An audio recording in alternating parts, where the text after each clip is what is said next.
Welcome to Penrose Learning, where we make understanding easy. You start by enabling iCloud Photos on the iPhone and signing into the same Apple ID on the Mac. This ensures Apple's sync system can match libraries. Once done, make sure both devices are on a reliable Wi-Fi network and plugged into power so uploads don't pause. Then, open Photos on the Mac and on the iPhone review any pending uploads in Photos library. Begin the first sync activity now to let items queue and start transferring. Once syncing starts, monitor progress inside the Photos app on the Mac. Go to Photos, Preferences, iCloud to confirm iCloud Photos is checked and view status. If transfer stalls, pause and resume from the status indicator at the bottom of the window to force reconnection.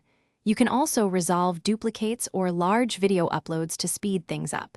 If your Mac's disk is low, choose Optimize Mac Storage so originals stay in iCloud and only optimized versions download locally until you need full files. To finish, confirm that recent photos and albums on the Mac reflect what's on the iPhone by checking timestamps and favorites. Make sure edits have synced too. If items are missing, sign out and back into your Apple ID on both devices, restart them, and allow several minutes for iCloud to reconcile changes. As a last resort, export photos from the iPhone and import directly into Photos on the Mac using Finder and a USB cable. This bypasses iCloud when you need an immediate local copy.